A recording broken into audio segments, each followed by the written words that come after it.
Em 11 de outubro de 1973, uma noite de pesca tranquila no rio Pascagoula, no Mississippi, se transformou em um dos mais bizarros e assustadores casos de abdução alienígena da história. Charles Hickson, de 42 anos, um veterano da Guerra da Coreia, e Calvin Parker, de 18 anos, eram apenas colegas de trabalho do estaleiro local que gostavam de pescar no rio e nunca imaginaram que aquela noite tranquila mudaria suas vidas para sempre. Antes de contar essa história, aproveito para pedir que você curta este vídeo e se inscreva no canal. Isso nos ajuda muito a continuar nosso trabalho. Era uma noite calma e serena de quinta-feira. Após o trabalho, Charles Hickson e Calvin Parker decidiram ir pescar no rio Pascagoula. Os únicos ruídos que ouviam eram o de cigarras e do vento nas árvores. Enquanto penduravam suas linhas sem muita sorte, um som penetrante e metálico cortou o ar, quebrando a quietude da noite. Hickson e Parker olharam em volta, confusos e alarmados, sem saber de onde vinha o som. Então, viram logo acima deles um enorme objeto prateado emitindo uma luz intensa e ofuscante. Antes que pudessem reagir, uma abertura se abriu na nave e 3 criaturas humanoides desceram flutuando. Com pele acinzentada, garras afiadas e aparência robótica, os seres causaram terror em Hickson e Parker. As águas do rio refletiam a luz da nave enquanto 3 criaturas bizarras desciam lentamente. Hickson e Parker estavam paralisados de medo. Antes que pudessem reagir, as criaturas os agarraram pelos antebraços e os levaram para bordo da nave. Dentro da nave, um grande olho flutuante dominava a sala, examinando-os meticulosamente. Hickson descreveu o exame como algo meticuloso, algo que nenhum médico humano poderia realizar. Ele sentia-se consciente, mas incapaz de mover um músculo. Em um determinado momento, ficaram tão aterrorizados que acreditaram que estavam prestes a morrer. O exame parecia durar uma eternidade, mas na realidade foram apenas 30 minutos. De repente, eles estavam de volta à praia. O objeto voador desapareceu, sem deixar rastros. Hickson precisou de 3 doses de bebida alcoólica de uma garrafa em seu carro para acalmar os nervos antes de decidir relatar o que aconteceu. Em pânico, eles correram para uma cabine telefônica e contataram o xerife local às autoridades. No departamento do xerife, os policiais inicialmente duvidaram da história, achando que os homens estavam bêbados. O capitão Glenn Ryder riu do relato, mas ao ver o terror nos olhos de Hickson e Parker, percebeu a seriedade da situação. Os homens foram submetidos a interrogatórios e testes para verificar a veracidade de suas histórias. Os delegados decidiram deixar Hickson e Parker sozinhos numa sala com um gravador escondido, esperando pegar alguma contradição em suas histórias. O que captaram foi surpreendente. Seguem alguns trechos dessa conversa entre Hickson e Parker. Não pelo que vimos. Não o que vimos. Vou lhe dizer uma coisa, a Força Aérea e todos sabem que está lá em cima também, entende? E isso não vai ser a única coisa e vai acontecer de novo. Eu sei. Você ouve falar de algo assim, mas não consegue acreditar. Eu sei, eu também morri de medo, filho. Achei que já tinha passado por um inferno suficiente nesta terra e agora tenho que passar por algo assim. Mas eles poderiam, você sabe? Bem, eles poderiam ter nos prejudicado, filho. Eles nos tinham. Poderiam ter feito qualquer coisa conosco, mas não me machucaram. Você acha que eles escolheram? Não sei. Eu não consigo dormir hoje desse jeito. Estou quase louco. Mas sim, quando tiraram você daquela coisa maldita, e quando me tiraram, parecia que eu tinha estado no inferno, sabe? Eu estava com os braços, ou sei lá. Meus braços estavam congelados, sem mais nem menos, e eu não conseguia me mexer. Era como se eu tivesse pisado em uma maldita cascavel. Olhamos em volta e vimos luzes azuis e os caras saíram assim, sem mais nem menos. Sim, eu sei. Não dá para acreditar e não dá para fazer as pessoas acreditarem. Fiquei paralisado ali mesmo. Não conseguia me mexer. Eles vão acreditar um dia desses. Talvez seja tarde demais. Eu sempre soube que havia pessoas de outros mundos lá em cima. Eu sabia o tempo todo. Mais tarde, o capitão Ryder disse: Não sei o que aconteceu com eles. Eu não estava lá com eles, mas sei que não se finge o medo. E eles estavam com medo. Eles estavam com medo. Hickson narrou os instrumentos estranhos e oblongos utilizados durante o exame, algo jamais visto antes. A precisão e frieza com que os seres manipulavam os instrumentos causaram um impacto profundo em Hickson. A natureza e o propósito desses instrumentos permanecem um enigma, alimentando o mistério do caso.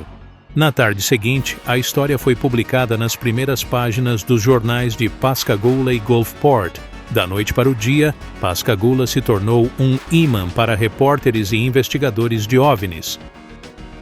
O interesse generalizado em OVNIs começou na década de 1940 com um incidente em Roswell, no qual os entusiastas de OVNIs acreditam que o governo colocou as mãos em um OVNI acidentado e em corpos alienígenas.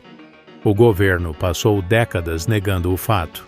Na década de 1960, o interesse aumentou novamente com uma série de relatos, incluindo a suposta abdução alienígena do casal de New Hampshire, Betty e Barney Hill, em 1961. A grande atenção dada ao encontro de Pascagoula desencadeou uma nova rodada de relatos.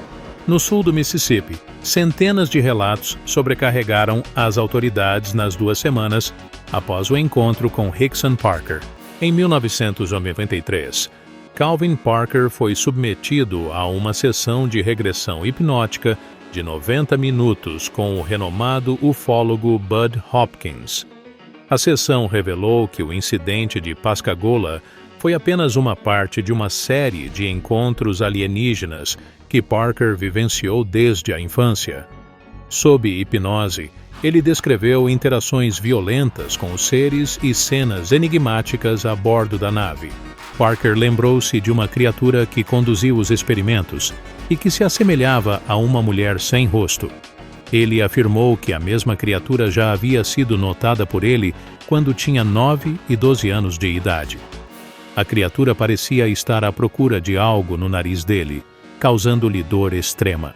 As vítimas disseram ter visto uma luz azul que saiu das nuvens acima delas e voou sobre o seu barco.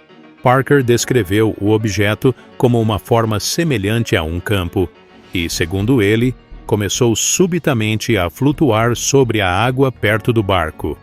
Hickson e Parker foram forçados a entrar no veículo por criaturas humanoides cinzentas, que descreveram como robôs com olhos invulgares, pele cinzenta e pinças de caranguejo como braços. O professor Joe Allen Hynek e o Dr. James Harder entrevistaram os 2 homens em 1973 e o que ouviram foi aterrador. De acordo com os ficheiros do Dr. Harder, a vítima disse que as criaturas alienígenas não tinham pescoço nem capacete.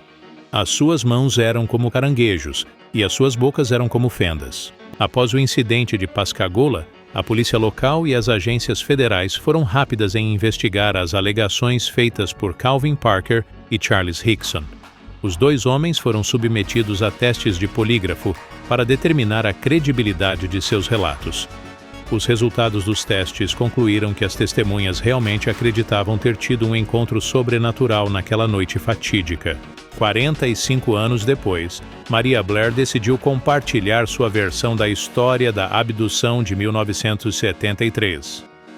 Na mesma noite, enquanto aguardava seu marido Jerry partir para trabalhar no mar, ela viu uma luz azul no céu, diretamente acima do local do rapto. Inicialmente pensou ser um avião ou helicóptero, mas logo ouviu um barulho na água e viu algo que parecia uma pessoa na superfície. Maria não deu muita importância ao evento até o dia seguinte, quando soube do relato de Parker e Hickson. Ela percebeu que tinha testemunhado a abdução e, embora tenha mantido o segredo por anos a pedido de Jerry, que temia o ridículo, decidiu se manifestar após ver uma reportagem recente. Seu objetivo era validar a história de Parker e Hickson e mostrar que acreditava na veracidade do relato deles. A abdução alienígena de Pascagoula, ocorrida em 1973, é um dos casos mais documentados e intrigantes.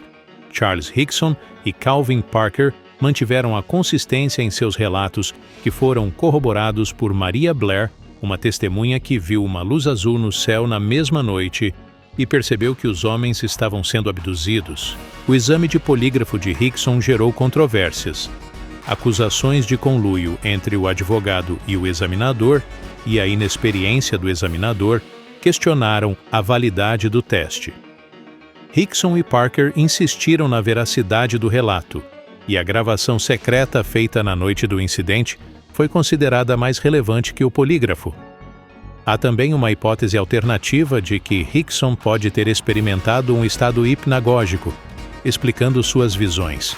Philip Klass, cético dos OVNIs, desconsiderou o relato como uma farsa, embora Parker tenha passado em um teste de mentiras mais tarde. Rickson se tornou uma figura pública e escreveu o livro UFO Contact at Pascagoula, em 1983, onde relatou outros encontros e afirmou que os alienígenas eram pacíficos.